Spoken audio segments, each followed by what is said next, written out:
muslimin dan muslimat yang sama-sama dirahmati Allah Subhanahu wa taala. Setingkat dengan majelis yang saya ada padanya. Sesuai kita berada di abad modern, di abad perubahan. Dalam pada itu kita memperingati suatu peristiwa besar. Suatu peristiwa yang tidak ada tara dan tandingan dalam sepanjang kehidupan sejarah para rasul dan para anbiya. Yaitu peristiwa dilahirkannya dan diproklamirkannya Nabi akhir zaman untuk seluruh umat manusia dalam sepanjang kehidupan zaman, yaitu Nabi besar Muhammad sallallahu alaihi wasallam. Mudah-mudahan kita yang hadir semua pada saat ini mendapat syafaat dari beliau Rasul nanti, amin. Mudah-mudahan berkah peringatan Maulid pada malam hari ini, yang sakit biar diangkat penyakitnya, yang berusaha dilancarkan usahanya, yang belum umroh biar dikasih rizki bisa umroh bisa haji, yang belum punya istri biar buru-buru punya istri, yang belum punya anak biar dikasih anak oleh Allah Subhanahu wa taala, keturunan yang solihin yang solihat, biar kaya semuanya, makmur semuanya, bahagia hidup di dunia dan akhirat. Amin, Allahumma amin. Saudara-saudara, tentang kelahiran beliau Rasul ini sebetulnya sudah banyak diceritakan di dalam kitab Taurat, di dalam kitab Injil, dan disempurnakan di dalam Al-Quranul Karim. Bahkan dahulu orang-orang Yahudi itu kalau mau berperang bertawassul kepada beliau Rasul yang belum dilahirkan. Sampai seperti itu supaya diberi kemenangan. Karena dia yakin bahwa Rasul akhir zaman ini pangkatnya sungguh amat luar biasa. Jelaskan dalam Al-Quran, walamma ja'ahum kitabun min indillah musaddiqul lima ma'hum.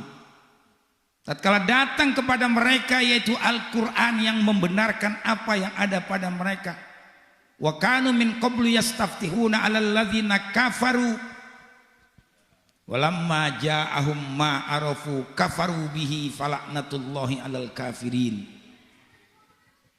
Dahulu mereka menunggu-nunggu kedatangan Rasul akhir zaman, tapi setelah datang mereka mengingkarinya, mereka mengkhianatinya, karena mereka menginginkan agar Rasul akhir zaman yang pangkatnya begitu tinggi dari bangsa mereka, dari keturunan mereka, yaitu orang-orang Yahudi, orang-orang Israel. Satu contoh yang paling gampang, ketika Nabi hijrah bersama pamannya dengan melalui perniagaan berjumpa dengan seorang pendeta yang bernama Jarjis atau dikenal dengan panggilan Buhairo. Begitu turun dari gunung dijaga oleh pendeta Jarjis, dilihat Nabi, semuanya ada yang dijelaskan di dalam Taurat, Injil, Al-Quran, dari rambutnya, matanya, hidungnya, bibirnya, telinganya, semua dipegang tangannya. Tolong anak ini dibawa pulang saja, kata pendeta Jarjis. Kata Abu Thalib, ada apa dengan anak aku? Kau bukan ayahnya. Karena aku tahu Nabi akhir zaman itu di Taurat, di Injil sudah dijelaskan dalam kandungan sudah yatim. Dijawab oleh Abu Thalib, iya aku bukan ayahnya, aku pamannya yang mengurus dan membesarkan dia. Ada apa dengan anak keponakanku ini? Banyak tanda-tanda kerasulan. Dari mana kamu lihat tadi ketika kalian sampai di atas puncak gunung, mau turun ke kota Basrah yang terkenal di negeri Syam, batu sujud, pohonan sujud. Karena batu pohonan tidak akan pernah sujud kecuali kepada calon nabi akhir zaman. Akhirnya Abu Thalib karena memang sangat sayang kepada beliau Rasul, tidak konsentrasi lagi dagangnya. Seri dia jual dah, apalagi untung. Jadi kalau ada orang cerita kadang-kadang pamannya sendiri tidak bisa diislamkan, jangan ngomong dulu Bung, lihat dulu kitabnya. Abu Lahab saja yang begitu jahat masih diberikan dispensasi. Nanti di neraka Abu Lahab itu disuruh mengisap jempolnya kalau dia kepanasan, sehingga di neraka dia nggak kepanasan. Begitu jahat itu manusia. Matinya juga membusuk badannya semua. Tapi masih diberikan. Kenapa? Karena dia orang yang pertama kali sayang gembira ketika Nabi dilahirkan oleh ibunya Aminah. Apalagi pamannya Abu Thalib orang yang menjaga.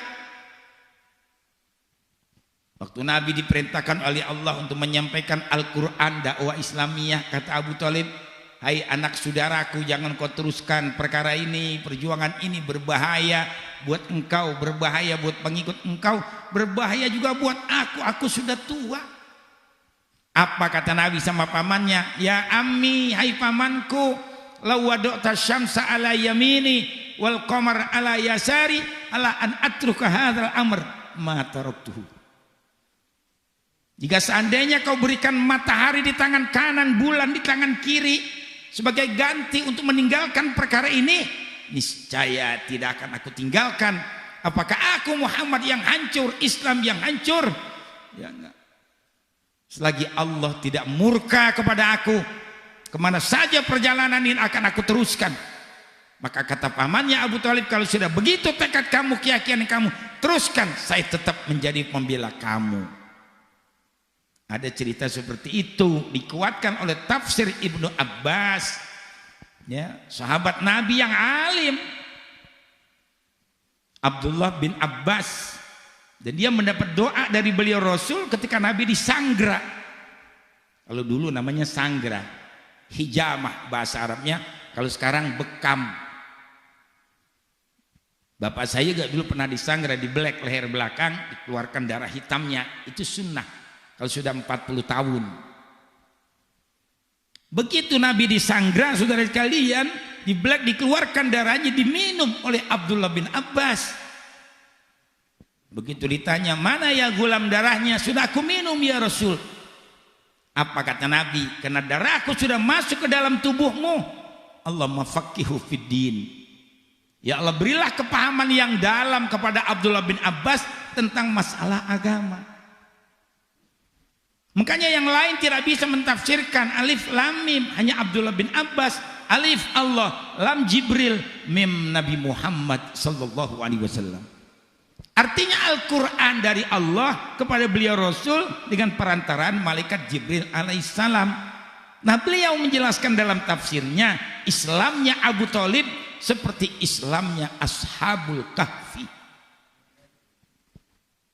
Ashabul Kahfi itu aslinya ada 6. Di sebelah kanan 3, di sebelah kiri 3. Tamliha, Miksalmina, Mihoslimina, Martilius, Kasitius, Sidemius. Rajanya namanya Dikyanus. Tempatnya Tarsus, ibu kotanya Apesus. Ketika kerajaan akan diserang oleh suatu kerajaan yang lain, Dikyanus yang sedang duduk di atas singgasana jatuh pingsan. Dia sudah mengaku jadi Tuhan. Maka Ashabul Kahfi ini bingung, orang ngaku jadi Tuhan, baru dengar mau diserang saja kok sudah jatuh pingsan. Akhirnya orang ini keluar dari istana kerajaan dengan taktik bermain golep, bertemu dengan seorang penggembala, kemudian membawa anjingnya. Orang di Arab itu Pak, kalau nggak bala kambing pakai anjing, supaya kambing jangan kemana-mana. Biasanya kalau kita ini alamat anjing kurang bagus, dilempar sama tamliho, kena kakinya anjing syahadat, asyhadu alla ilaha illallah wa anna Isa ruhullah. Aku bersaksi bahwa tidak ada Tuhan hanya Allah, dan aku bersaksi bahwa Nabi Isa adalah utusan Allah subhanahu wa ta'ala. Bingung dia, anjing syahadat. Hansip nggak mau sembahyang, pejabat kagak sholat, ngapain dipilih? Betul-betul. Iya, kita biar pinter dong, jadi orang cerdik, jangan jadi orang bodoh. Al-Kayyis jamannya Akyas. Apa artinya Al-Kayyis? Mandana nafsa wa amila lima ba'dal maut. Yang dikatakan orang pinter itu ialah orang yang bisa mengendalikan hawa nafsunya dan beramal ibadah untuk kepentingan sesudah mati. Wal jahilu manittaba'a nafsahu hawa wa tamanni 'alallahil amaniyah. Orang yang selalu ikutin hawa nafsunya dan berangan-angan kosong. Jadi besok dalam pemilihan pemimpin jangan dengan hawa nafsu, jangan karena uang. Pilih karena keikhlasan untuk menyelamatkan NKRI, menyelamatkan bangsa, menyelamatkan negara, khususnya menyelamatkan umat Islam. Pemimpin itu mesti bisa menyelamatkan bangsa, negara, membahagiakan, memakmurkan, mensejahterakan. Tidak menakut-nakutin rakyat kayak yang ada sekarang ini. Alladzi at'amahum min ju' wa amanahum min khauf. Mestinya menghilangkan dari kelaparan, dari kesusahan. Udah 2 periode jadi pemimpin malah makan beras plastik rakyat. Goblok bener saudara sekalian. Beras plastik dimakan sakit semua tenggorokannya. Apa-apa susah, apa-apa mahal. Kerja susah rakyat Indonesia di luar negeri sampai ngesor-ngesor minta pekerjaan nggak dikasih, nyawa taruhannya kalau kerja di luar negeri itu Pak. Paling sekarang banyak berita-berita yang tidak enak, TKI yang kerja di luar negeri dibunuh, diambil organ tubuhnya karena ginjal itu mahal, bisa 2 miliar harganya. Apa enggak nyawa taruhannya, gaji murah. Giliran di Indonesia jadi penguasa, jadi pemimpin, Cina didatengin dari Tiongkok. Gajinya 50 juta, 40 juta, 35 juta. Paling murah 15 juta gajinya. Rakyat sendiri di Indonesia hanya 5 juta rupiah. Nyukupin kemana? Gas aja udah 250.000. Belum belanja, belum sekolah, udah diacak-acak terus ini agama Islam. Na'udzuh. Makanya besok pilih pemimpin yang benar. Amin. Ya Rabbal. Dikasih duit ambil, orang jangan dipilih. Kasih duit ambil, sedekahin sama musola, sama masjid, sedekahin sama janda-janda yang miskin. Nggak apa-apa, kasih mereka daripada mereka kelaparan. Kalau sudah lapar tuh makan yang haram juga boleh, tapi sebatas itu saja, nggak boleh berlebihan. Kayak kalau di sini ada orang kaya nggak pernah sedekah, nggak pernah zakat, nggak pernah korban, nggak pernah bantu masjid, nggak pernah bantu ustadz, anak yatim, janda-janda. Besok kalau dia mati jangan ada yang nyembayangin. Orang pelit, binatangnya nggak demen orang pelit. Iya, garis kalian. Orang bakhil, dia mandi sendiri, dia beli kain kapan sendiri, dia gali kuburan sendiri, dia nyelonong ke kuburan sendirian.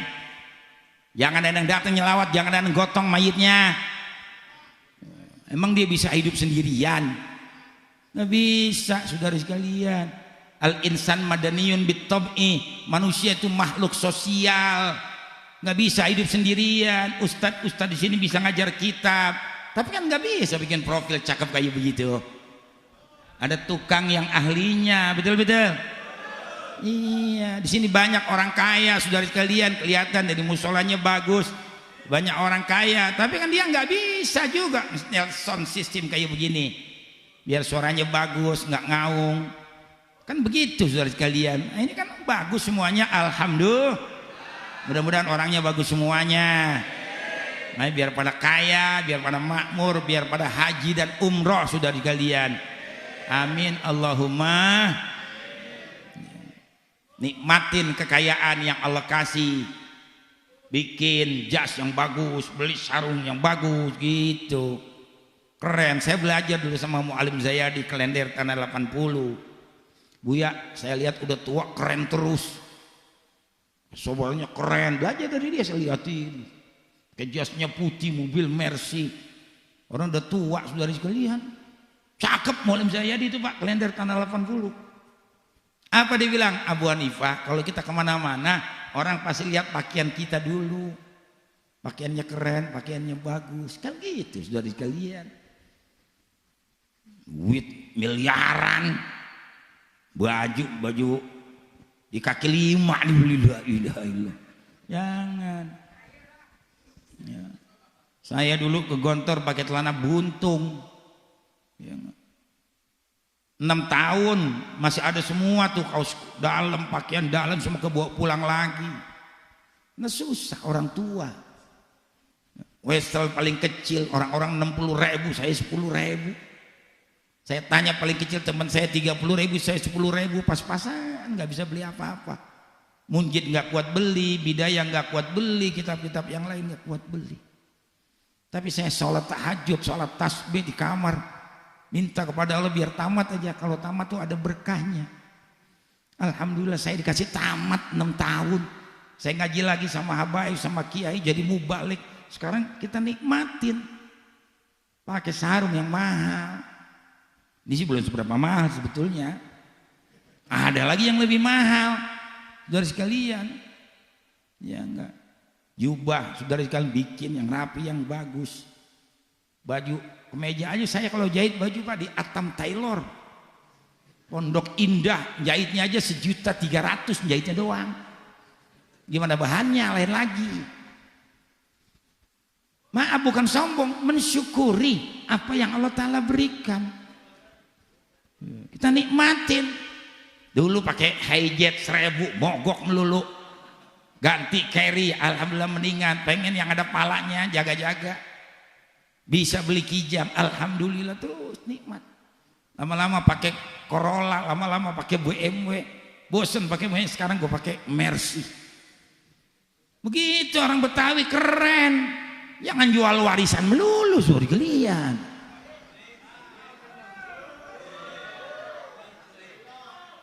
Saya bersyukur Pak. Ya enggak. Saya beli tanah sendiri, saya bangun pesantren sendiri, bangun rumah sendiri. Ibu saya tuh keramatnya. Ya enggak. Dari 11 bersaudara saya paling senang hidup. Alhamdulillah, anak 12. Kalau Haji ini mah enggak kehitung dah. Udah enggak ada yang bisa ngelawan saya sudah digelian. Anak 12 dari biang 3. Alhamdulillah. 12, 8 udah jadi sarjana semua. Alhamdulillah. Bersyukur saya kepada Allah. Ibu saya mau pergi haji, sekarang saya jawab berangkat. Begitu. Ya. Minta temenin, saya temenin. Pakai emas 5 gram, 40 gram saya pakaiin. Kayak di majlis talim ibu saya tangannya begini aja. Orang susah Pak, dukun beranak ngurut 1.000 perak. Bisa pakai emas 40 gram. Bukan ria, maksud saya biar kalian itu jangan menyakiti orang tua, bahagiakan orang tua. Kita kan enggak, kadang-kadang mau ngasih orang tua takut membini itu di kalian. Kalau takut membini mampu saya mendingan lo. Lah iya mau ngasih orang tua ngelirik kiri kanan. Ada mama enggak? Ada mama enggak? Ya. Jangan takut, yang penting bini senengin, amin. bini dibahagiakan. Tuh begitu agama Rasulullah mengajarkan, saudara sekalian. Khairukum li ahli wa ana khairukum li ahli. Sebaik-baik kamu orang yang berbuat baik kepada istrinya, kepada keluarganya. Aku orang yang paling baik kepada istriku, kepada keluargaku. Pakaiin bini emas, permata, intan, berlian. Tangan kanan 50 gram, kiri 50 gram, kalung 100 gram, kaki 25 gram. Pakaiin biar cakep dia. Lah bini mama kudu cakep, pajangan.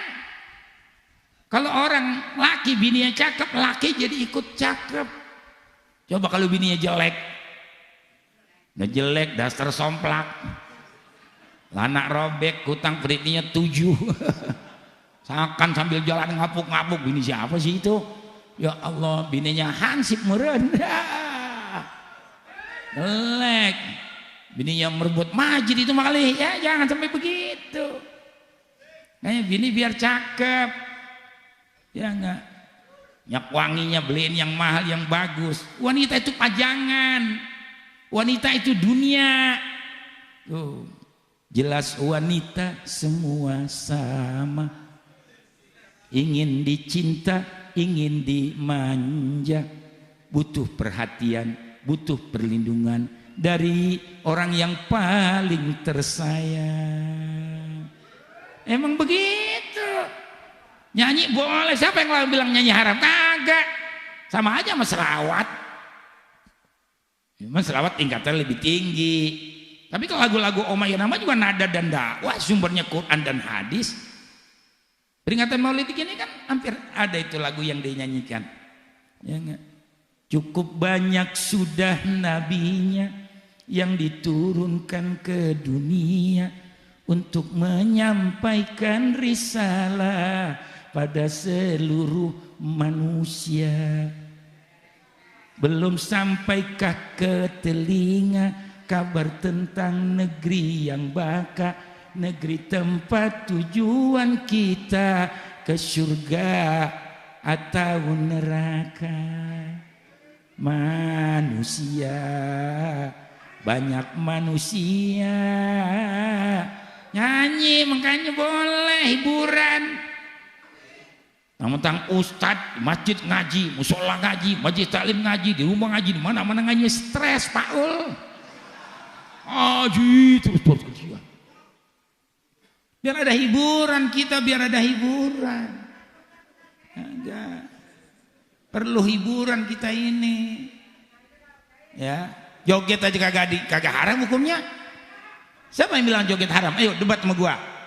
Lo mau Habib kayak Ustadz Kiai, ayo debat sama gua. Siapa yang bilang joget haram? Nggak ada pak. Kalau joget haram, ibu-ibu goyang di kasur haram hukumnya. Justru cari istri yang pinter goyang, biar laki kagak bosan di rumah. Semuanya ada lagunya sama Roma Irama. Joget tidak dilarang, tak dilarang, asalkan jarang-jarang. Tak perlu sering-sering, tidak perlu karena joget tak penting. Berjoget boleh saja asal sopan caranya. Gembira boleh saja asal tahu batasnya. Mari kita joget, mari kita joget, mari kita joget, mari kita joget, joget, mari joget. Begitu kata Roma Irama. Oh ini kalau nyanyi begini dia dengar ini pak, 5 juta saya ini. Boleh tanya orangnya kalau nggak percaya. Ya, setel aja kasetnya nih. Wahyu tadi Kiai Bonifay pidato nih, nyanyi berapa lagu nih. Kirim nomor rekening Kiai. 5 juta. Saking senangnya dia, saya bawa lagu-lagu beliau buat nada dan dakwah. Perlu juga saudara kalian. Makanya kita hidup jangan terlalu fanatik. Tidak percaya, terlalu fanatik, terlalu percaya. Segala sesuatu diraba-raba dulu. Rokok main haram aja enggak pak, boleh mengharamkan rokok untuk pribadi saja, jangan mengharamkan untuk umum. Wali-wali ngerokok semua ya. Kiai Holil Bangkalan malah dia yang nyuruh bikin merek Jisamsu 234 Q. Lo main cemek kan Q itu kan. Siapa itu Kiai Holil Bangkalan? dari sekalian.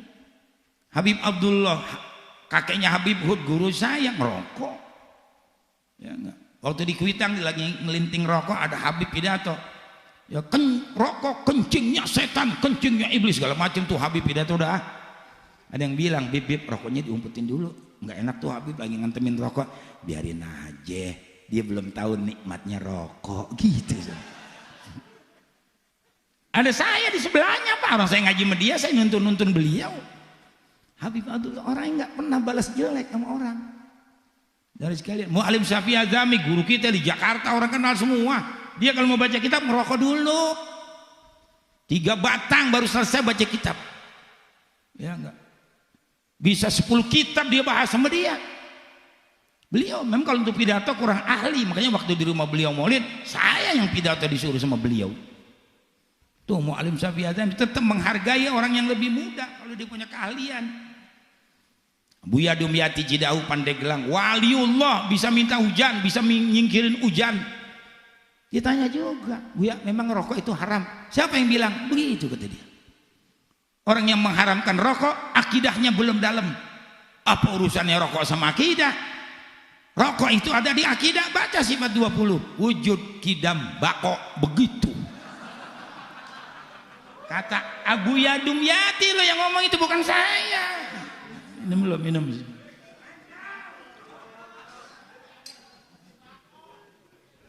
Makanya kalau yang ngerokok aja. Yang penting tahu tempatnya. Di ruangan AC jangan ngerokok. Di dalam mobil banyak penumpang pakai AC jangan ngerokok. Kalau ngerokok di luar, jangan di dalam masjid, jangan di dalam musola. Ada. Sudah sekalian tempat-tempatnya. Jadi silakan saja. Saya tadi habis ngerokok nih kan pidato makanya enak. Kalau habis ngerokok 2-3 isepan aja pidato udah blong enak betul rasanya. Nggak apa-apa, ada hikmatnya. Tapi yang udah nggak ngerokok ya udah jangan ngerokok, jangan. Dan nggak usah ya nggak mengharamkan orang-orang yang ngerokok. Pernah ada satu orang alim pidato di Pandeglang. Kalau di Pandeglang Pak, pidato di dalam masjid disediain rokok, dibeliin. Dibikinin kopi, dieskan. Orang sekarang ngerti nggak eskan tuh? Ketel, teko. Gini kopi. Jadi gelas dituang-tuangin tuh sambil ngerokok. Ada orang alim ini, saya nggak sebut namanya deh. Dia nggak demen merokok. Di Pandeglang itu kan setiap kiai punya pesantren. Santri 30 dibawa, 20 dibawa, 50 dibawa. Dari kalian, termasuk Abuya. Ya. Kiai Haji Bustomi orang tua saya itu yang menjasakan hizib sama saya. Beliau sangat sayang sama saya saudara sekalian. Beliau juga santrinya banyak. Apa kata tuh kiai orang alim tadi? Kalau saya pidato jangan ada yang merokok di dalam masjid, keluar. Itu kiai dibawa pulang semua, santrinya pulang semua. Itu kiai nggak ada yang dengerin pidato sendirian aja saudara kalian. Gara-gara rokok aja tuh bisa jadi musibah.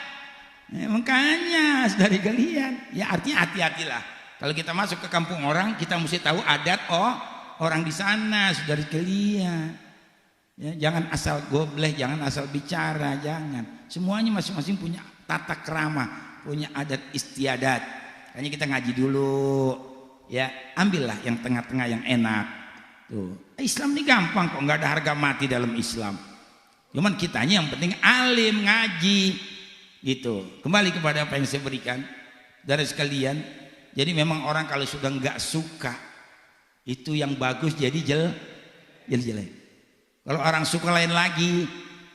Ya orang bercinta tuh, ada di dalam makalah kata wa ainur ridho an kulli aibin kalilah kama anna aina suhti tubdil masawiyah. Orang kalau udah suka saudara kalian jeleknya ketutupan. Tapi orang kalau sudah nggak suka baiknya hilang. Alhamdulillah kemarin doang tuh waktu zaman corona pahit hidup.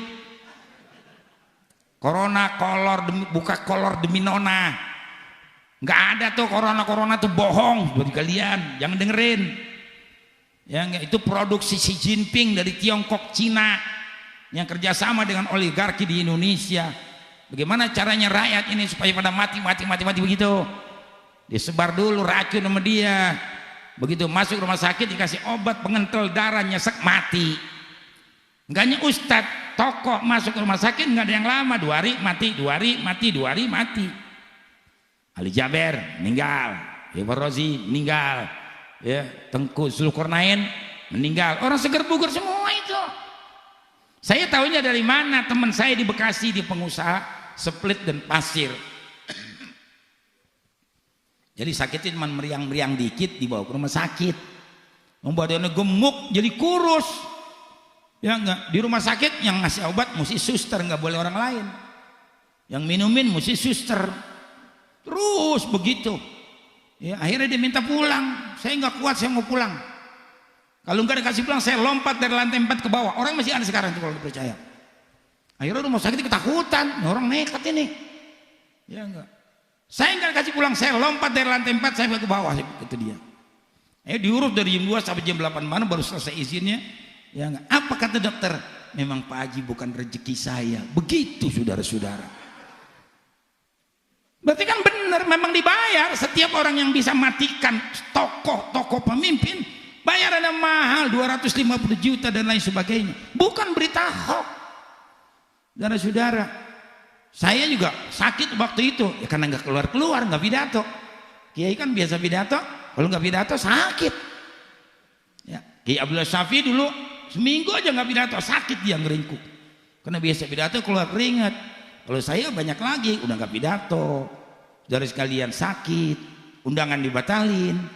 Ya Allah, amplop kagak dapat, kulkas udah pada miring, nggak ada parcel, habis. Tapi saya tetap mohon kepada Allah, ya enggak. Kan akhirnya umat Islam yang jadi korban. Dagang kambing korban nggak boleh di jalanan, betul-betul.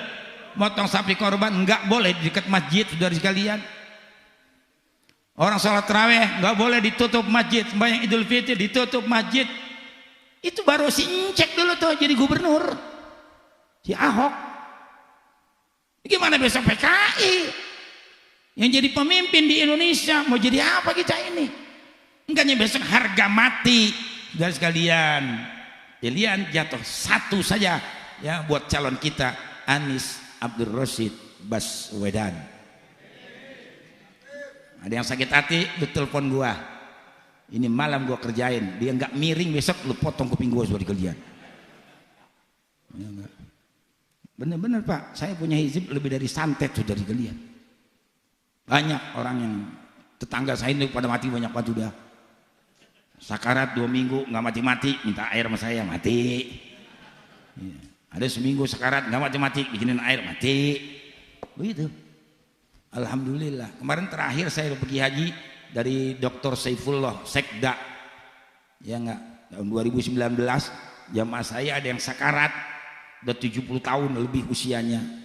Udah ada di Madinah, tinggal terbang ke Indonesia. 1 jam lagi terbang ke Indonesia. Sakarat, udah ditangisin sama dokter sama yang rawat dia semuanya.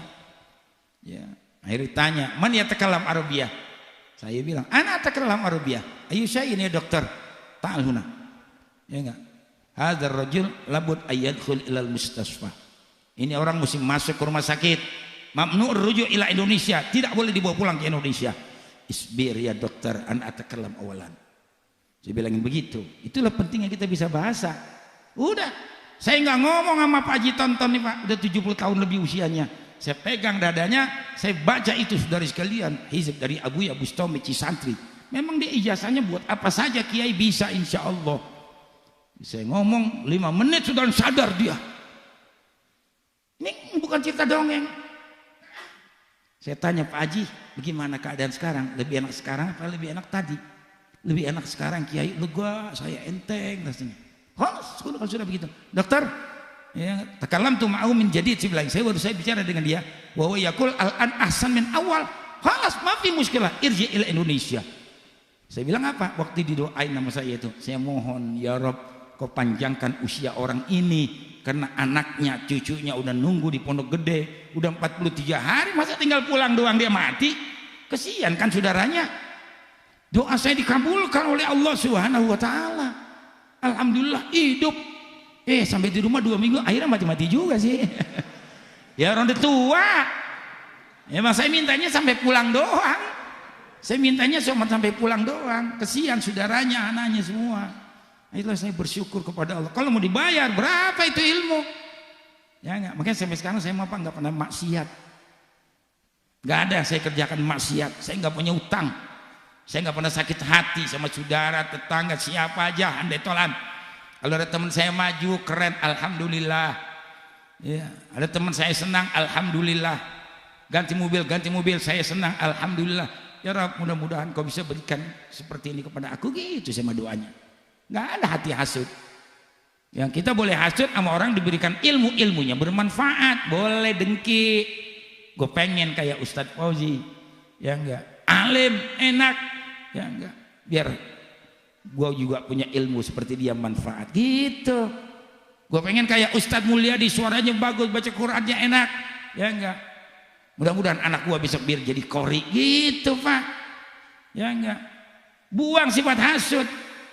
Yang kedua, orang dikasih kaya dengan harta kekayaannya manfaat buat dunia akhirat, itu boleh hasud. Ya, mudah-mudahan gua kaya seperti dia.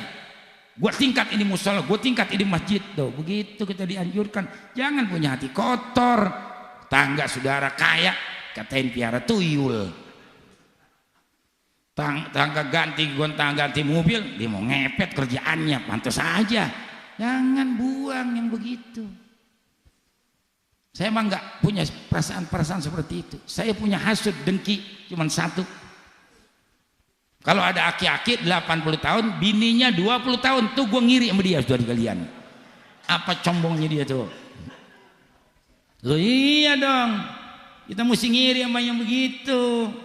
Saudara-saudara sekalian, biar hidup kita senang, bahagia, nikmat. Ya enggak. Orang laki makan Pak enggak ada batas waktu. Kalau orang perempuan 40 tahun selesai. 45 habis sudah dia. Udah menopos. Kalau laki enggak ada tua-tua keladi, makin tua makin jadi. Makanya ada pepatah mengatakan paling enak jualan kembang banyak macamnya, paling enak jadi wong lanang, makin tua banyak santennya. Ya, begitu. Buang, jangan janda melulu. Ya, kuda yang mana Tuhan senangin. Kuda yang putih di dalam kandang. Janda yang mana Tuhan senangin. Janda yang putih berambut panjang. Itu lagu lagi enak, lagi rame itu ya. Ya emang kalau udah bab janda ya udah enak aja udah. Tuh, makanya bapak yang udah umur 50 tahun ke atas dijaga, dirawat, makannya yang bagus. Kulu mimma fil ardi halalan thayyiba, makan apa yang ada di bumi yang thayyib, yang bergizi, yang berprotein, yang bagus. Jangan jadi orang laki, namanya kita dibutuhkan sama istri. Daging kambing kagak doyan, takut darah tinggi. Daging sapi takut kolesterol. Daging ayam kagak doyan. Nyusu kagak, ngopi enggak, ngeteh enggak, makan minuman botol enggak juga, minumnya air bening melulu ya, lemes Paul. Apa gizinya kalau begitu? Makan cuman ukuran.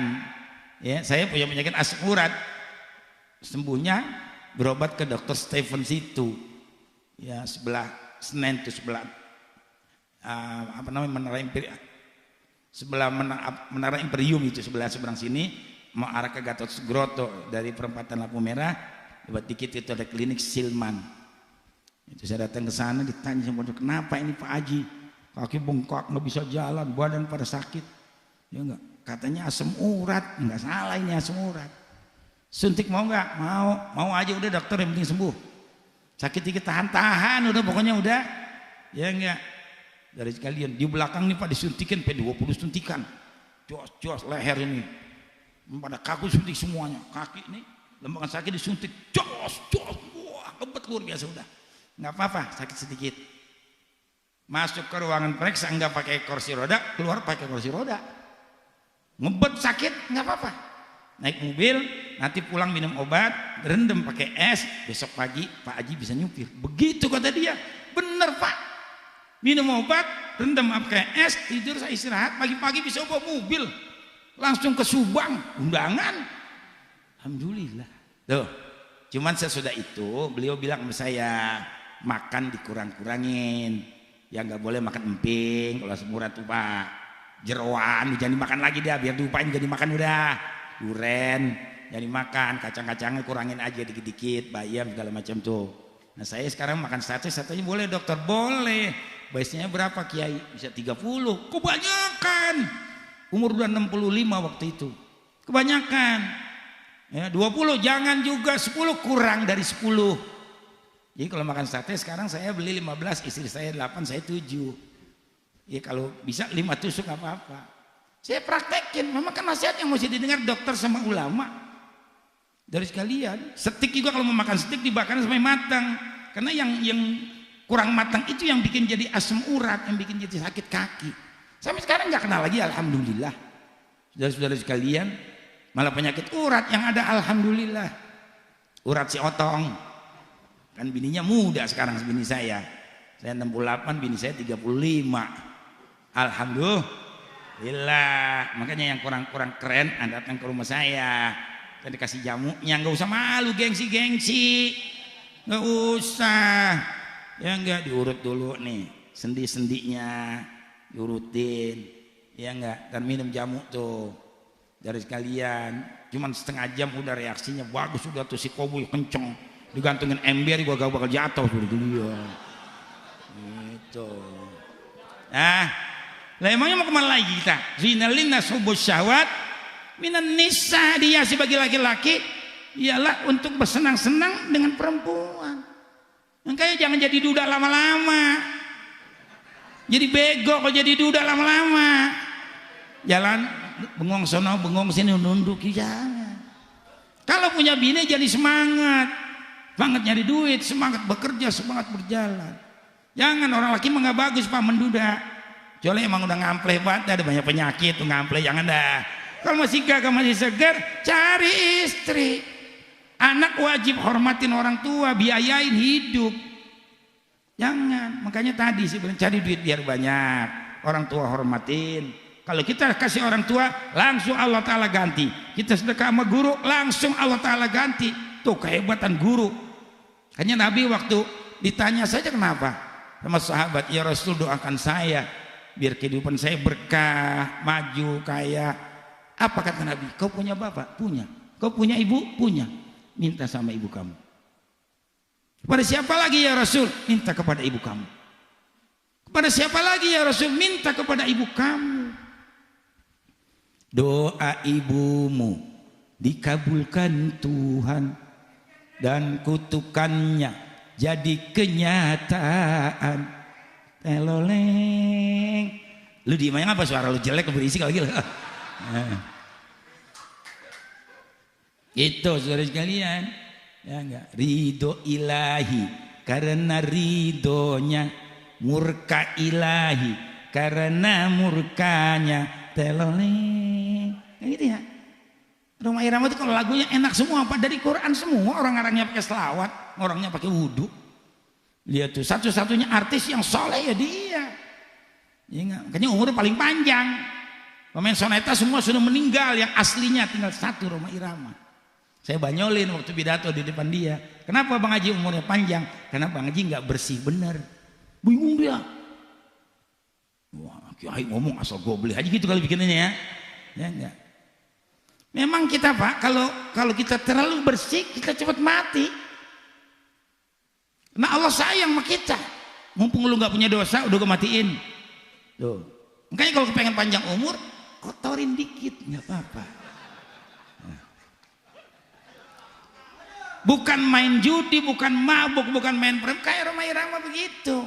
Kayaknya Rhoma Irama kalau nyanyi sambil pegang gitar, ada cewek cakep ngelirik nggak dia kira-kira? Ngelirik, itu yang bikin jadi panjang umur.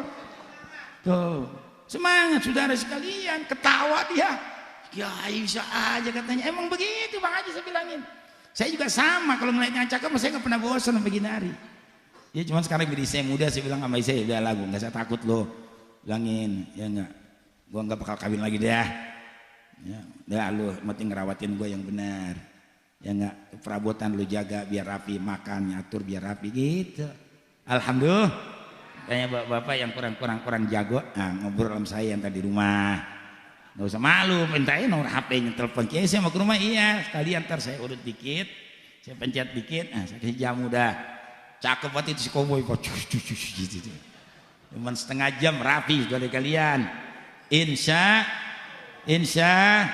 Allah. Kaum muslimin dan muslimat yang dirahmati Allah Subhanahu wa taala, kembali kepada apa yang saya berikan ialah masalah peringatan.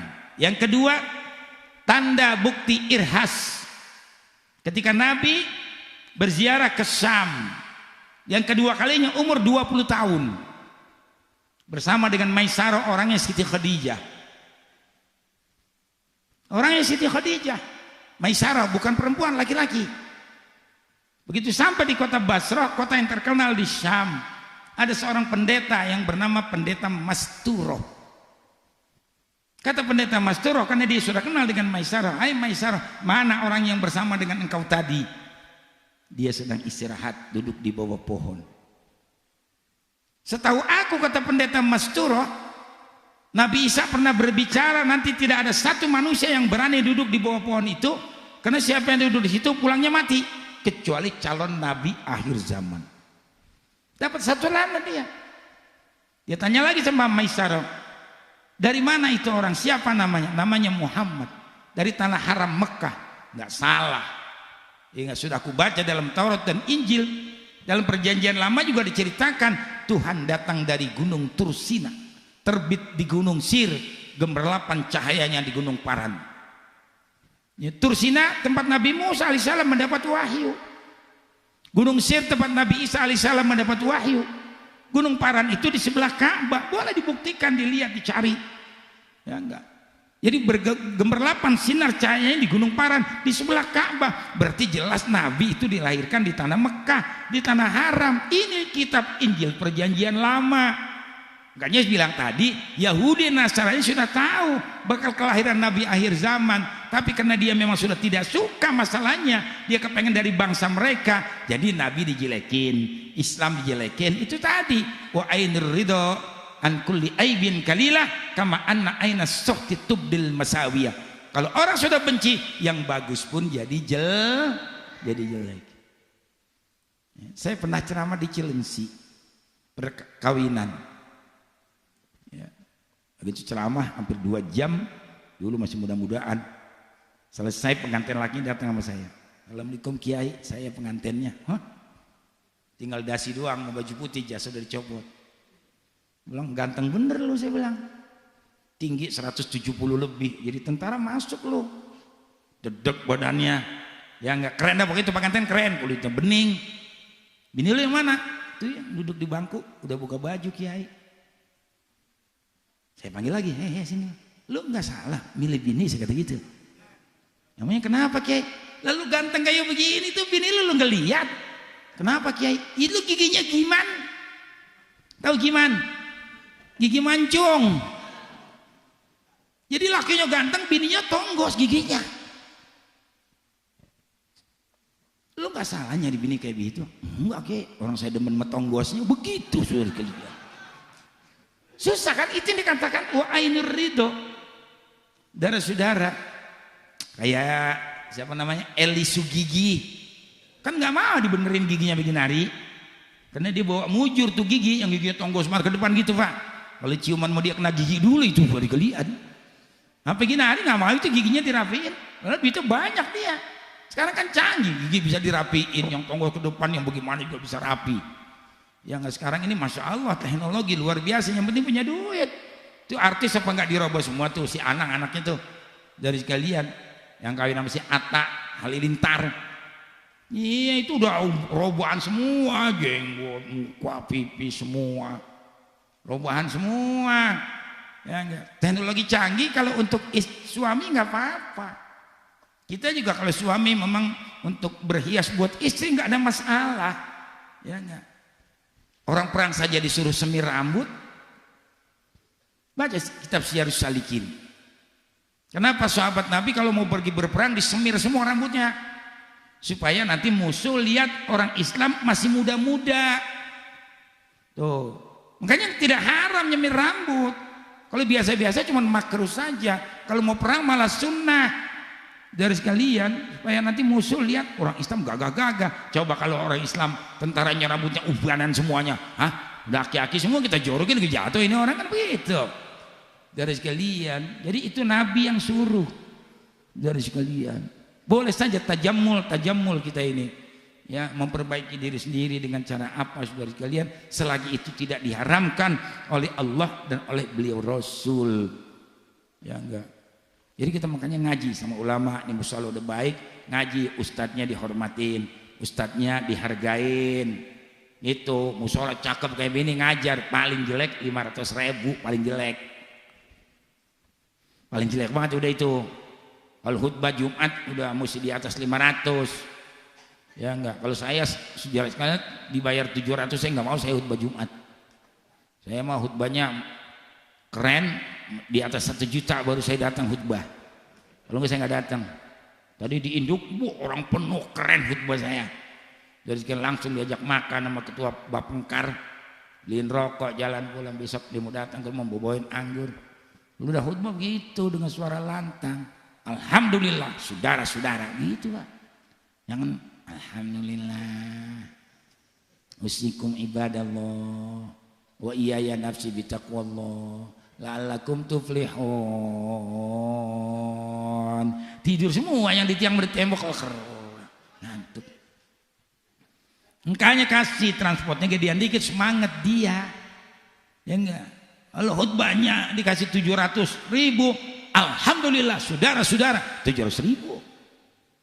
Saya di Tanah Tinggi 2 juta, masjidnya enggak cokopan ini musolanya sama masjidnya 2 juta khutbah Jumat. Wis kotaknya enggak banyak, 4 juta 5 juta, tapi dia sangat memperhatikan kiai. 2 juta khutbah Jumat saudara sekalian.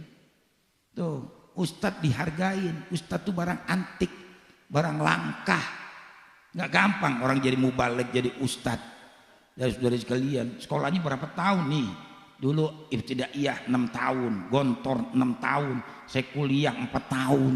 Saya ngaji lagi sama habaib sama kiai, belajar pidato begini, emang kagak belajar ini. Belajar di kamar, saya oret-oret, saya tulis, saya pidato di kaca. Saudara-saudara, saya tunjuk-tunjuk untuk kaca saudara sekalian. Akhirnya menjadi mubaligh gua. Lu kan Soekarno juga belajarnya di kaca, jadi mubaligh. Jadi jangan belajar sama ustadz aja, di kamar kita belajar sendiri. Ya enggak. Makanya jadi ustadz tuh enggak gampang, sembahyang tahajudnya sama orang yang lebih tua hormat, sama orang yang lebih muda kita mesti sayang. Saya nih Pak pakai jubah, pernah mau ceramah pagi-pagi hari Minggu. Pagi Minggu mau ceramah pakai jubah begini. Keluar dari rumah masih di Salemba dulu di Paseban. Nur Hasan tahu dia, Ustaz Nur Hasan nih. Tahu dia. Begitu saya sampai di jalan raya itu ada anak kecil lagi ngompas sepeda. Lagi ngompas sepeda nggak bisa sendirian, ngompas copot lagi. Saya dipanggil, ya nggak, Om, pegangin dong Om, gitu. Saya ketawa, saya nggak marah, Rasulullah juga nggak marah kalau begitu. Ya nggak marah. Jangan panggil Om ya, panggil Ustadz. Ayo aku pegangin. Enggak gengsi, saya pegangin Pak tuh. Peda di kompak, ayo kompak, pegangin. Masuk itu angin, oh dipegangin ini ya. Pakai jubah kita pedang. Nggak perlu gengsi. Apa sih gengsi buat apa? Di zaman sekarang gengsi nggak ada, nggak perlu. Ya nggak, susah kita kalau gengsi. Ya enggak, kita udah miskin gengsi, siapa yang masih makan dulu? Orang kalau kepengen hebat enteng tangan, rajin bekerja. Ya enggak, mestinya begitu. Jadi enggak gampang jadi ustadz nih, enggak gampang. Kayak dulu zaman dulu ustadz itu tinggi nilainya.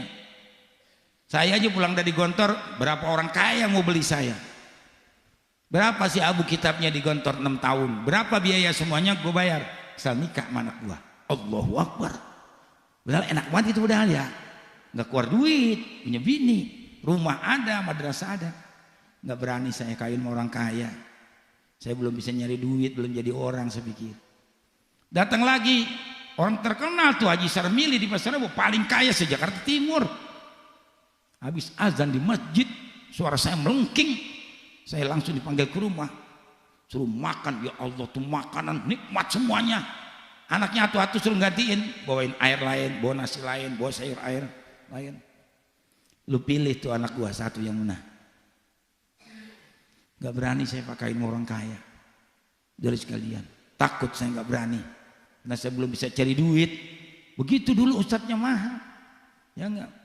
Banyak ustadz yang dibeli sama orang kaya dulu. Kayak dulu ada orang Betawi ceritanya punya anak perawan. Pokoknya anak gua nggak bakal gua kawinin kecuali sama ustadz gitu. Ini dulu 5 menit lagi ya. Iya, terus mah enak. Gua kan tenggorokan lecet ini. Saudara-saudara. Jadi ceritanya ada PNS ngelamar ditolak, orang kaya dilamar ditolak, nggak bisa. Gua kepengen punya mantu ustad. Ada preman bajingan, ya enggak. Dandan pakaian ustad, baju koko, pakai pici, pakai sarung, megang selampe dah, pura-pura batuk, asal liwat depan rumah dia tuh, bawa kitab. Begitu bawa kitab dilihatin sama si Pak Haji, ini orang Betawi yang fanatik. Ini orang kalau pagi, ntar udah mau zuhur baru pulang, dari mana ini orangnya? Ini pantes nih bakal mantu gue yang begini, kata dia, dibayang-bayangin sama dia. Akhirnya begitu udah 3 kali bolak-balik, besok panggil, dek sini. Itu kalau pagi rapi bener mau kemana? Mau ngaji, sama siapa? Sama Kiai Anu. Itu apa yang dibawa? Kitab Fatham Mubina. Kitabnya nggak pernah gue denger nih. Ngomong-ngomong udah punya bini belum? Belum. Mau nggak kawin sama anak saya? Saya lagi pengen punya mantu ustad. Baru rumah biasa ada basa-basi nolak dulu. Akhirnya mau kawinin. Ustad mahal dulu. Begitu nikah namanya orang Betawi, ya nggak. Udah seminggu 2 minggu kata ibunya apa? Bang Haji, coba mantu kan ustadz tuh suruh taswir. Dulu makan taswir ya. Bahasanya taswir, ngaji Quran. Dan sekalian ya gajah qasidah. Mantu, ngaji dong sekali-kali taswir, pengen dengar suaranya. Wah, mulai keluar keringat panas dingin dia. Emang nggak bisa apa-apa. Cuman akalnya banyak. Ya enggak. Ini mertua kan bodoh nih orang yang nggak ngerti apa-apa dia. Ngaji dah kayak ustadz tadi itu. A'udzubillahi minasyaitonirrajim. Bismillahirrahmanirrahim. Sekarang kan model begitu. Qalaqu bi thamarati fatham mubina abata. Si mertuanya mah nggak ngerti apa-apa. Allah, mantap suaranya. Dipikir itu Quran, bukan. Ulangin lagi mantu, ulangin. Qalaqu bi thamarati fatham mubina abata. Mantep. Kata mertua perempuannya, ganti kiai yang lain ayatnya. Bingung lagi dia. Cuman akalnya banyak. Ngaji apa lagi gue ini katanya. Mertua gue udah kagak paham yang gue baca tadi itu. Ingat tadi pagi jam 9, jam 10 suruh metik nangka. Nangka begitu dibelah kan diambilin nangkanya ada jeraminya tuh. Dia ingat nangka. Dia ngaji lagi lanjutnya. Nangka. Kan ada ikhfanya itu kan ya. Nangka. Ya. Si mertua perempuan dengerin, diamatin. Gue pernah ngaji perasaan gak ada ngaji begini. Ini ngaji tadi mau nangka aja ini. Waduh Bang Haji ketipu kita Bang Haji. Mantu gak bisa ngaji nih, ketipu kita ini. Saking kesel itu mertua perempuan. Mantu lu ngaji ngapa nangka dari tadi. Ini jeraminya nih begitu katanya. Jeraminya saking keselnya. Tanya dah baru dah. Lu sebenarnya bisa ngaji apa kagak? Kagak, saya nggak bisa ngaji. Cuman katanya Pak Haji pengen nama ustaz, saya belajar jadi ustaz. Nah itu artinya yang lu baca apaan? Kolak ubi sama roti fatham mubina abata. Karena di ngajiin kayak Quran. Kolak ubi sama roti fatham mubina abata. Jadi kayak Quran. Nah itu yang lu bawa dulu apaan? Pataan ubin sama batu bata. Jadi pataan ubin sama batu bata dibungkus sama koran di bawah seperti kitab kelihatannya. Dasar mantu brengsek lu kata ibu gua lu. Dulu saking mahalnya ustad. Kalau sekarang ustad beneran hargain, hormatin ilmunya. Ya, jangan kayak orang Wahabi dulu. Ustad jangan dibayar kalau ngajar. Kalau dibayar, gua jual agama. Bu, ilmunya ikhlas. Saya pidato ikhlas ini, Pak. Ya enggak. Makanya bersih kok pidato seperti ini. Enggak bisa dibayar ilmunya. Tapi kan tenggorokan ini kudu diobatin. Emang kagak lecatin tenggorokan ini. Ini udah mulai ngebet nih tuh. Ini baju nih nyuci di mana tadi? Laundry. Emang gratis nyuci di laundry. Kemarin aja bini saya omelin nyuruh sorban saya yang satu tuh. Baru saya beli 2019 kemarin dicuci di laundry sama dia. Keriting sorban gua. Ya, brengsek lu waktu itu. Kalau nggak bisa lu jangan nyuci, mendingan ngapa lu taruh di laundry waktu itu. Itu. Dulu sarung dicuci digiles, masukin mesin cuci, hancur BHS. Nah inilah kadang-kadang orang nggak ngerti mesti diajarin sudah dari kalian ya. Jadi ini minyak wanginya belum, ya enggak. Minyak wanginya Rumbasari dari kalian. Minyak wanginya apa? Ya Oceana Blue itu belinya di Jeddah semua. Harum minyak wangi tangan lain lagi dari kalian. Bermodal jadi kiai. Ya enggak, makanya ustadz ini keren-keren bermodal, bajunya kudu rapi, wangi, harum. Makanya hargain ustadz. Tahlil jangan dikasih gocap, kesian. Tahlil kasih 300.000, 500.000. Tuh, tahlil. Ya, ustadz kan gak sembarangan, harus ngerti doa tahlil. Mana saya pidato di sana. Makanya kalau tahlil saya bilangin doa wahbah jangan ditinggal.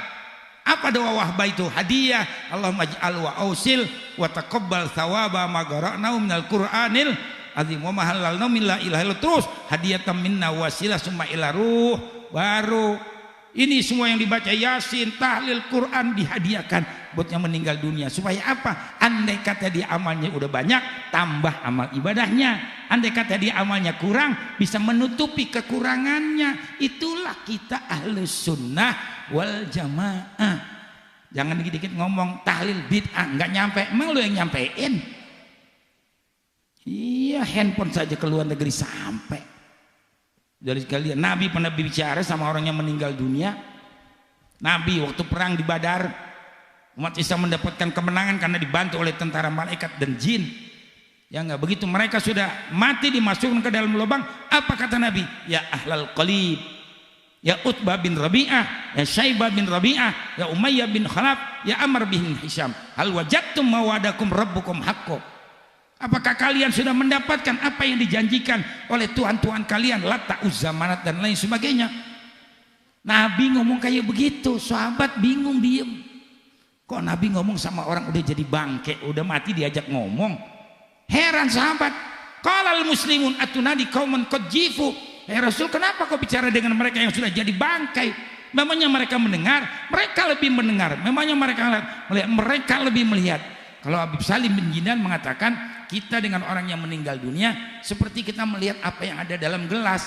Kita bisa lihat apa yang ada dalam gelas, tapi kita nggak bisa masuk ke dalam gelas. Orang yang meninggal, lihat siapa yang datang ziarah, yang baca tabarok, yang baca yasin, dia tahu semua dan dia dengar semuanya. Cuman dia nggak bisa kembali ke alam karena kontrak di dunianya sudah habis. Makanya kita kalau ziarah kubur disunahkan apa? Mengucapkan Assalamualaikum ya ahlal kubur minal mu'minin wal mu'minat wal muslimin wal muslimat wa nahnu bikum insyaallah. Begitu saudara sekalian. Mereka menjawab waalaikumsalam ya fulan bin fulan. Kita dengar apa kagak? Pengen nggak dengar? Modar. Begitu aja kalau debat sama orang begitu. Kalau dibilang nggak sampai doa kita nggak didengar, ya nggak. Lu mati luar dan sana gue doa dari atas, ntar lu dengerin kata gitu. Emang kadang-kadang ngomong sama orang begitu mah Pak, nggak pakai mulut, pegang leher bajunya tampol sudah dikasih. Bener, ya enggak. Kalau kita ngomong pakai dalil, sekarang dia kalah, besok kesini udah ngomong begitu lagi, besok udah ngomong begitu lagi. Orang saya usoli pernah di debat sama dia di Menteng, saya sembahyang di Bapindo, bekas Edi Tamsil dulu yang korupsi itu. Dan sekalian saya khotib selalu pakai ini, memakai baju putih jubah. Soalnya kan yang sembahyang celana ngatung, jidat hitam, bayang kakinya mengkang, akbar begitu. Ya, saya habis selesai khutbah, saya baca usolli fardhal jum'ati rakaataini imaman mustaqbilal Ka'bah lillahi ta'ala, Allahu akbar. Selesai sholat Jumat dikepung saya. Yai, jangan pulang dulu. Wah, ada apa nih? Saya mau tanya. Boleh. Mau tanya apa? Tadi kalau saya nggak salah pendengaran saya Kiai tadi baca usolli. Oh iya nggak apa-apa, boleh. Bid'ah itu. Bid'ah dolalah. Kullu dolalah finnar. Saya bilang, Bapak udah dokter Andes, udah insinyur, udah MA masih ngomong begini, ketinggalan zaman, Pak. Saya bilangin, usolli ini cuman mazhab Imam Syafi'i, mazhab Hambali, Maliki, Hanafi nggak ada yang usolli. Yang usolli cuman mazhab Imam Syafi'i, supaya lidah sama hati sama. Dan yang kedua saya bilangin, usolli ini di luar sholat. Permulaan sholat itu takbiratul ihram. Nggak apa-apa orang di luar sholat kok, saya bilangin. Kalau di dalam sholat bisa jadi batal. Ya enggak. Saya bilang, Pak nggak usah usolli, nyanyi juga boleh. Oke, mungkin jauh aja. Ini kan contoh. Bapak bilang tadi usolli, sekarang saya contohkan menyanyi. Putus lagi cintaku, putus lagi jalinan kasih sayangku dengannya, cuma karena rupiah lalu engkau berpaling muka, tak mau menatap lagi. Kecewa hatiku, terluka karena cinta. Allahu Akbar. Sah gak sembahyangnya? Sah, orang nyanyi di luar sholat. Cuman saya pengen ngajarin sembahyang begitu. Cuman ini jawaban buat orang yang model begitu maknanya. Ada lagi saya ditanya, Pak Kiai, kenapa sama istri batal, sama kambing nggak batal? Bapak kawin aja sama kambing. Saya gitu kalau bilang. Muliaan mana kambing sama istri saya? Ya enggak, bukan di situ persoalannya, Pak. Ya enggak, kita ini sama istri batal, sama orang lain batal fi madinnatus syahwat. Setiap kita bisa mengikat tali pernikahan, setiap kita bisa bersenang-senang dengan perempuan, ya enggak, maka tersentuh batal. Itu tafsiran aula mastumun nisa, tersentuh laki dan perempuan. Tapi ini juga masalah khilaf. Kalau Imam Abu Hanifah mengatakan lamastumun itu jima baru batal. Kalau Imam Malik tersentuh tidak batal, malah kalau bunyi perut dia batal, kerucuk batal. Imam Syafi'i tidak, saudara sekalian, tersentuh baru batal. Ini juga masalah khilaf. Ada kaul qadim, ada kaul jadid. Kata Nabi, ikhtilafu ummati rahmatun. Perbedaan pendapat itu adalah rahmat. Jadi kalau kita besok pergi haji, kita pakai mazhab Imam Syafi'i, tanyain Kiai Ustadz nih, nggak kelar-kelar tawafnya, karena batal terus kita. Itulah sebabnya di sana besok, kalau mudah-mudahan kita ini pada umrah pada haji, tawaf besok kesentuh, jangan bilang batal, ikut mazhab yang lain, paling kurang seperti itu. Kalau kita kesentuh batal, nggak pernah selesai tawaf kita. Inilah ikhtilafu ummati rahmat. Perbedaan pendapat adalah rahmat. Kalau sa'i nggak perlu air wudhu. Ya, waktu saya ditanya ujian tuh kemarin, kan diuji dulu itu mau jadi TPHD saya, karena daftarnya mendadak, minta maaf Dr. Saifullah itu sekda. Saya diuji, ditanya berdua sama ustadz yang lain, kalau kita sedang sa'i batal, apakah kita harus wudhu? Ustadz yang satu ditanya, kita harus wudhu, cari tempat ambil air wudhu. Salah nih orang dalam hati saya. Gimana Pak Kiai Abu Hanifah? Tidak perlu ambil wudhu, karena sa'i ya enggak, tidak mensyaratkan suci dari hadas kecil, saudara sekalian. Jadi boleh kita kentut, boleh di sana. Lagi sa'i kentut pret aja nggak apa-apa, tulisan sa'i sampai selesai. Karena di situ tidak membutuhkan suci dari hadas kecil. Dengan wah bener ini Kiai katanya tuh, lu saya berangkat haji. Ya, alhamdulillah, jadi pergi haji yang kemarin tuh 6 kali, umrah sudah berulang kali. Dulu saya susah, saya bisa 9 kali pergi haji ke Mekah, saudara sekalian. Doanya dibaca, Allahumma rzuqna fid dunya ziyaratah wa fil akhirati syafa'atah wa la tahrimna fil jinani ru'yatah. Ya Allahumma arina haramaka wa ballighna ziyaratah qabri nabika Muhammadin sallallahu alaihi wasallam. Itu doa dari Habib Mustafa Al-Bahar, bapaknya Habib Syaihan yang majzub. Ada lagi saya doa dikasih wirid buat ngobatin penyakit panas. La ilaha illallah narat wastanarat, la ilaha illallah hawalal arsy darat, la ilaha illallah fi alamillahi sarat, la ilaha illallah hurmatil hummal mardo, la ilaha illallah gharat wa gharat. Di Mustafa Al-Bahar ijazah sama saya. Ada anak saya orang kaya, anaknya sakit nggak bisa berak, nggak bisa kentut. Saya ditelepon saudara sekalian, saya bikinin minyak, saya jampein, saya urut, saya angkat perutnya beroknya, langsung bisa kentut dia, langsung dikasih 1 juta, saya pulang. Anaknya saya urut, saya angkat itu. Banyak ke saya kalau menjadi dukun saya bisa nih Pak, manjur bener saya.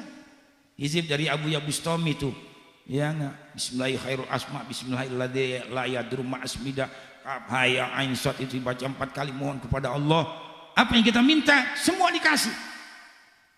Alhamdulillah. Orang lagi hajat supaya jangan hujan, nggak hujan. 2 hari nggak hujan.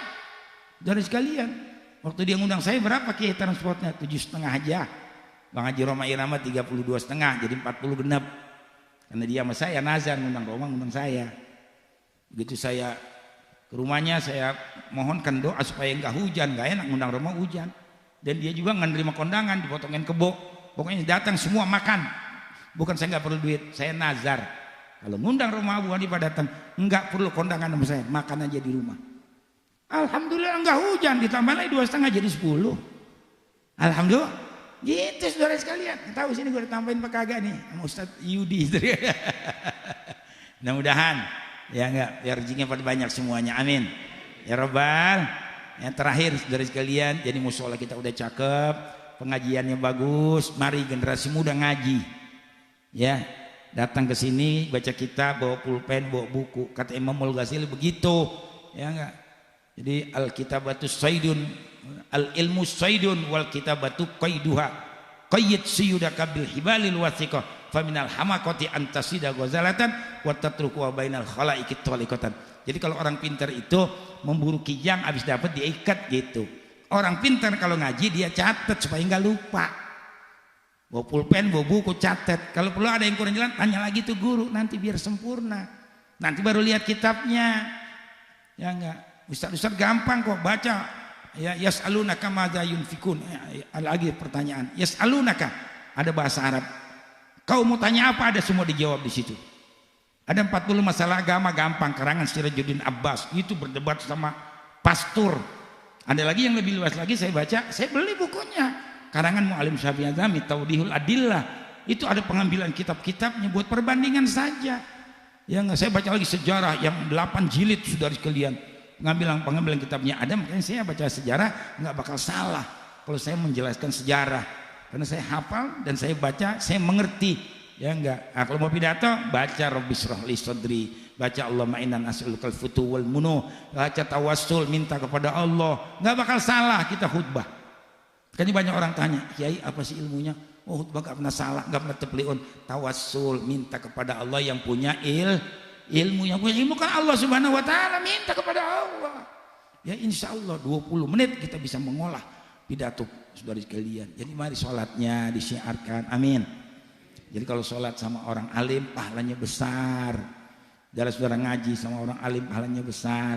Makanya mari orang alim dihormatin, orang tua dihormatin, yang lebih tua dihormatin, sama yang muda kita supaya sayang. Jangan ada perpecahan di antara kita.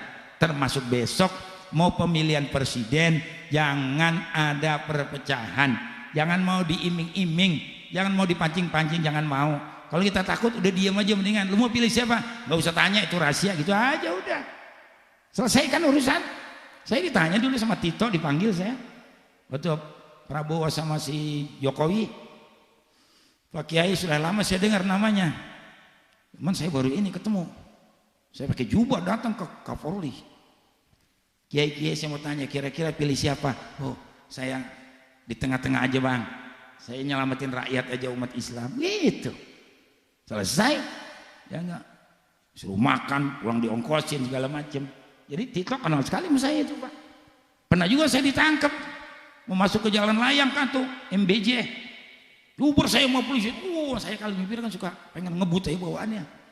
Ya Ustadz biasa begitu. Diuber sama polisi. Langsung tilang. Dia panggil, Pak sini. Assalamualaikum. Bapak orang Islam? Iya. Masa saya mau ditangkap? Yang bapak saya, Pak? Saya gurunya Tito. Oh maaf Kiai, maaf gitu. Tobat ya. Langsung saya disuruh jalan dijaga. Besok datang ke rumah saya, nih handphone saya. Datang ke rumah saya itu polisi. Ya saya ajak makan di rumah saya apa ini. Kita sama siapa aja kudu baik. Kapolri yang sekarang tuh Listio Sigit Prabowo. Waktu mau jadi Kapolri saya diundang ke kantornya, Barreskrim.